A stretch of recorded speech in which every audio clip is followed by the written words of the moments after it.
तो hey guys, welcome to the traders arena. So let's see अभी जिस तरीके से बिटकॉइन दिख रहा है, इथेरियम दिख रहा है, गोल्ड दिख रहा है, सिल्वर दिख रहा है और निफ्टी दिख रहा है, कंटिन्यू सब में मोमेंटम आने वाले हैं जिस हिसाब से यूएस मार्केट एंड ऑल दिख रहा है।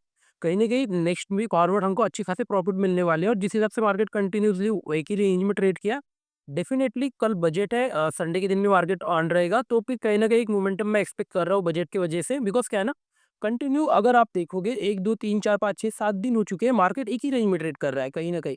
तो ये वेट कर रहा है बजट के लिए कि बजट का न्यूज़ क्या आता है। लेकिन मैं थोड़ा नेगेटिव ही प्रेफ़र कर रहा हूँ कि अगर कुछ होता है तो मार्केट क्रैश कर सकते हैं फिर से। निफ्टी हो गया, बैंक निफ्टी हो गया। लेकिन जिस हिसाब से गोल्ड दिख रहा है तो थोड़ा इश्यू हो सकता है कि चलो बिटकॉइन एंड ऑल सब ऊपर के साइड जाएँगे अगर गोल्ड में सेलिंग आता है तो। अभी जिस हिसाब से दिख रहा है कहीं न कहीं मोमेंटम पेंडिंग है एक निफ्टी में हो गया। बिकॉज़ वीकली में क्या दिख रहा है, वीकली में कंटिन्यूएशन में मार्केट नीचे की साइड आया है, पॉज़ लिया है, अगर इसको कंटिन्यू करता है, मैं सेलिंग के लिए इंटरेस्टेड हूँ। लेकिन कल बजट में क्या होगा उस पे सब डिपेंड करता है और मंथली का एक न्यू कैंडल हमको मिलेगा तो एक सेलिंग के लिए ट्रेड मिल सकता है कहीं न कहीं। जो जिस हिसाब से दिख रहा है। तो सिंपल प्लान करेंगे, अगर मैं 15 मिनट में देखूँ कहाँ पे मुझे ट्रेड करना चाहिए, जहाँ पे अच्छा खासा पैसा बन सकता है। बिकॉज़ ये अभी 6-7 दिन हो चुके हैं, ये ट्रेड बना चुका है, तो कहीं न कहीं कल मोमेंटम ये देगा और जहाँ पे मोमेंटम देगा, मैं उसी साइड प्लान करूँगा। तो मैं क्या करूँगा, पहले 1 आवर के लिए ये वो हो गया, मैं ट्रेड लूँगा ही नहीं। सेम मैं वेट करूँगा बजट का आने तक का, उसके बाद में जो एक प्राइस एक्शन मिलेगा, मैं उस प्राइस एक्शन को ट्रेड करने वाला हूँ बस। सिंपली एक एसएल रहेगा, एक एसएल में अगर प्रॉफिट मिलता है तो वेल एंड गुड, अगर नहीं मिलता है तो लेट इट गो, फिर मैं इसको क्लोज़ कर दूँगा, उसके बाद में इसको ट्रेड नहीं करने वाला हूँ।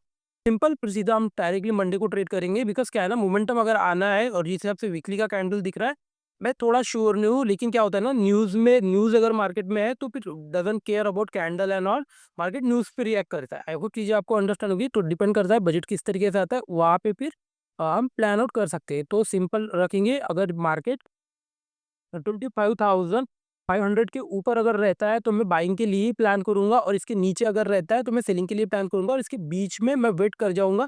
मैं कोई भी ट्रेड यहाँ पे इनिशियलाइज नहीं करूंगा। आई होप चीज़ें आपको अंडरस्टैंड होगी। चलो अभी बिटकॉइन को देख लेते हैं। बिटकॉइन अगर आप देखोगे कहीं ना कहीं ये अच्छा खासा दिख रहा है 2 मंथ में। लास्ट टाइम में मैंने आपको यही सिखाया था, 2 मंथ अगर मार्केट कहीं पे भी एक रेंज में रह जाता है, एक बड़ा मोमेंटम पेंडिंग होता है। लास्ट टाइम भी 2-3 मंथ मार्केट रेंज में रहा था, उसके बाद बिटकॉइन ऑलमोस्ट 40-50,000 क्रैश कर चुका था। अभी अगर आप देखोगे मार्केट नीचे आया, पॉज़ लिया, बस एक थोड़ा डाउटफुल सिनेरियो इसलिए है बिकॉज़ क्या है ना, कंटिन्यू रेड कैंडल बनी है। हो सकता है एक पुल बैक के लिए कैंडल बना सकता है, अगर ऊपर के साइड जाता है तो भी बड़ा एक मोमेंटम कंटिन्यू कर सकता है ईयरली पे। लेकिन स्ट्रक्चर जिस हिसाब से बना है, जब तक 90,000 क्रॉस नहीं करता है, मैं एग्रेसिव बाय नहीं करने वाला हूँ, मैं एग्रेसिव सेल ही करूँगा। और अगर यहाँ से बिटकॉइन क्रैश करता है तो फिर 52,000 50,000 के आसपास ही इजीली आपको दिखता है, 1 या डेढ़ महीने के अंदर में ही दिख जाएगा और बड़ा मोमेंटम कल नेक्स्ट मंथ ही ऑनवर्ड हमको मिल सकता है। बिकॉज़ 2 2 अगर मंथ जिस तरीके से रेंज में रहा है, कहीं न कहीं एक बड़ा मोमेंटम के लिए हम प्लान आउट कर सकते हैं। वीकली पे अगर आप देखोगे ये नेगेटिव हो रहा है कंटिन्यू। इस वीक मैंने कुछ शॉर्ट की पोजीशन नहीं बनाई थी बिकॉज़ मार्केट क्या है, दोनों साइड घूम चुका था। दोनों साइड घूमने के बाद मैंने आपको पहले ही बताया, अगर बायर से सेलर्स अगर इंटरेस्टेड नहीं है तो मार्केट दोनों साइड घूमना स्टार्ट कर देता है, तो कहीं न कहीं मोमेंटम नहीं मिलता है।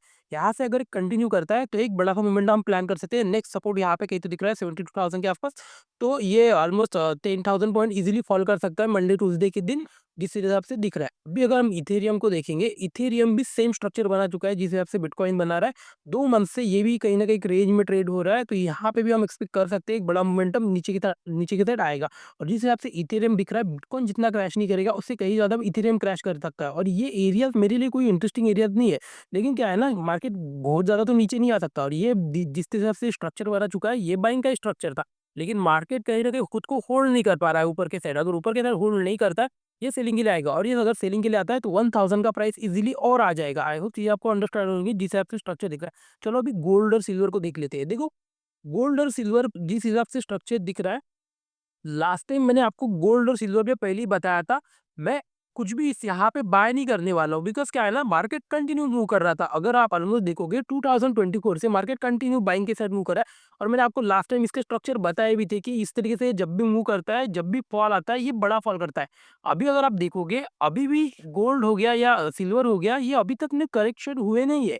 ये आपको दिख रहा है, ये टॉप से 18% करेक्शन कर चुका है, लेकिन ये और भी करेक्ट कर सकता है। बिकॉज़ क्या है ना, आप यहाँ पे स्ट्रक्चर देखो क्या बन रहा है। 1, 2, 3, 4, 5, 6 कैंडल हो चुके हैं, कंटिन्यू ग्रीन कैंडल बनाया आया था।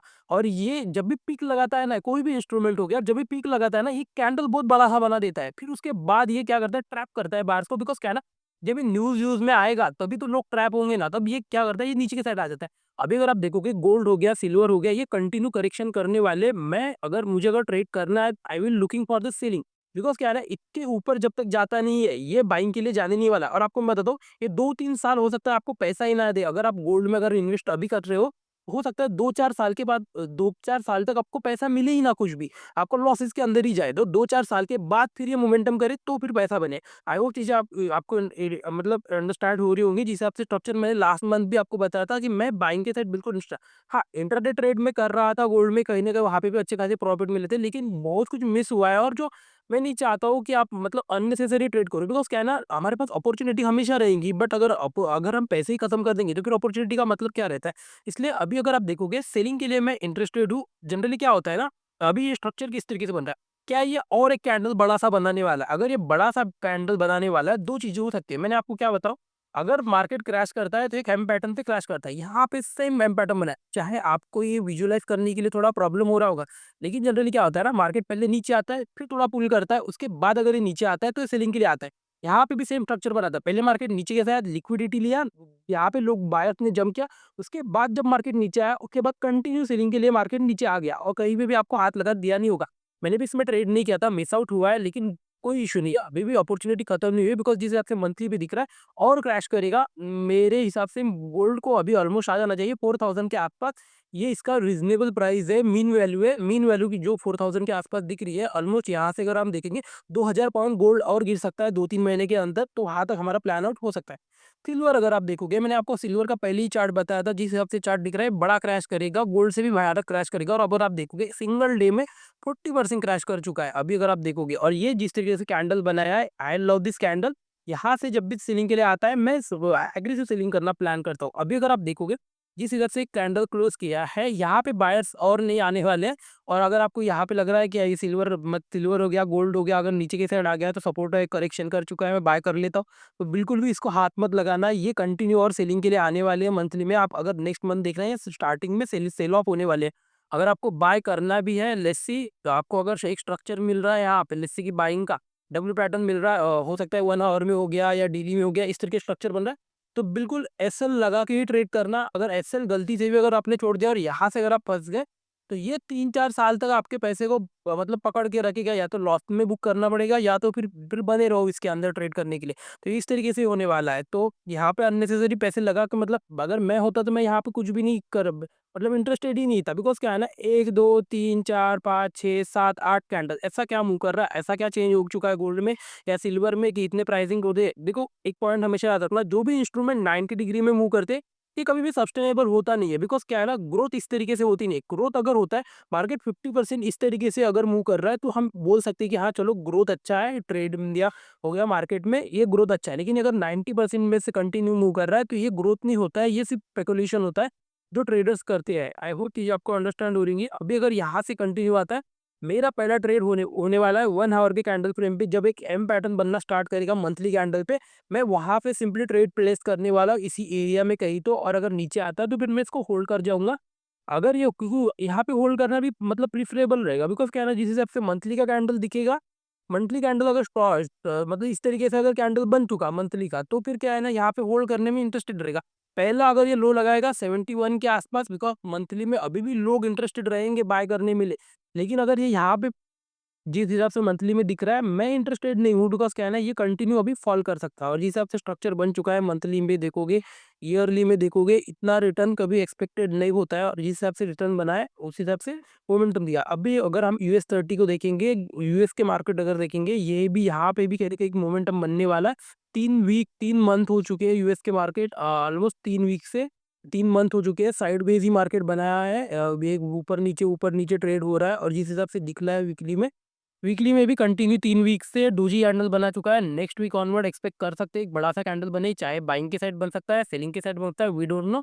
लेकिन अगर नीचे के साइड आता है तो भी मैं एग्रेसिव सेल करूंगा, अगर ऊपर के साइड जाता है तो भी मैं इसको एग्रेसिवली बाय करने वाला हूँ। ट्रेड कहाँ पे कर सकते हैं? ट्रेड के लिए अगर आप देखोगे, कहीं ना कहीं यहाँ पे मैंने शॉर्ट भी किया था मंडे के दिन, मेरा मंडे के दिन यहाँ पे मैंने एक बाइंग का पोजीशन बनाया था, अच्छा खासा प्रॉफ़िट भी यहाँ पे मिला था। उसके बाद मैंने कल यहाँ पे सेलिंग का ट्रेड भी यहाँ पे बनाया था, लेकिन ये मतलब ट्रेलिंग में निकल गया। अभी अगर आप देखोगे, अगर ये इसके नीचे कंटिन्यू एक प्राइस एक्शन बना के आता है, तो मैं यहाँ पे एग्रेसिवली सेल करने वाला हूँ। एल्स अगर मुझे बाय करना है, बाइंग के लिए ये एरिया मुझे अच्छा दिख रहा है, ये मल्टीपल टाइम टेस्ट कर चुका है यहाँ पे, 3, 4, 5 बार हो गया। यहाँ से अगर एक प्राइस एक्शन बनता है, तो मैं यहाँ से बाय करने के लिए ट्रेड करूँगा। आई होप चीज़ें आपको अंडरस्टैंड हो रही होंगी। अभी पोमो पोमो को जाने दो, बिकॉज़ क्या है ना, यहाँ पे रिटेलर्स आने वाले हैं। ये जब मूव हुआ था ना, ये एक्सपेक्टेड मूव था। ये जब मूव हुआ था ना, तभी मैंने एक्सपेक्ट कर लिया था कि ये कहीं न कहीं क्रैश करेगा 400 या 500 के आस-पास से, और यहाँ से मैं ट्रेड बनाने भी वाला था। लेकिन मेरे से मिस आउट हुआ। अदरवाइज़ ये ट्रेड ना बहुत बड़ा ट्रेड मिलने वाला था। ऑलमोस्ट 500 पॉइंट गोल्ड मूव किया था और बहुत अच्छा खासा पैसा मैं यहाँ पे मिल सकता था, लेकिन मैंने इसको मिस किया था। Let it go. देखो, अपॉर्च्युनिटीज़ हमेशा रहने वाली है। कुछ चीज़ें जाएँगी, छूटेंगी, कोई होता रहेगा, लेकिन हमको लाइफ टाइम ट्रेड करना है, तो हम उसमें ईगो में नहीं आ सकते कि हाँ, मुझे ये ट्रेड चाहिए ही था। लेट इट गो, अपॉर्च्युनिटीज़ फिर से आएँगी, फिर से मार्केट क्रैश करेगा, फिर मार्केट ऊपर जाएगा, नीचे जाएगा, ऊपर जाएगा, नीचे जाएगा, कहीं न कहीं जाएगा, लेकिन आपको हमेशा अपॉर्च्युनिटी मिलती रहेंगी। तो कुछ चीज़ें अगर छूट जाती है, तो let it go. I hope चीज़ें आपको अंडरस्टैंड होंगी। वीडियो अच्छा लगा, like and subscribe friend. Thank you so much.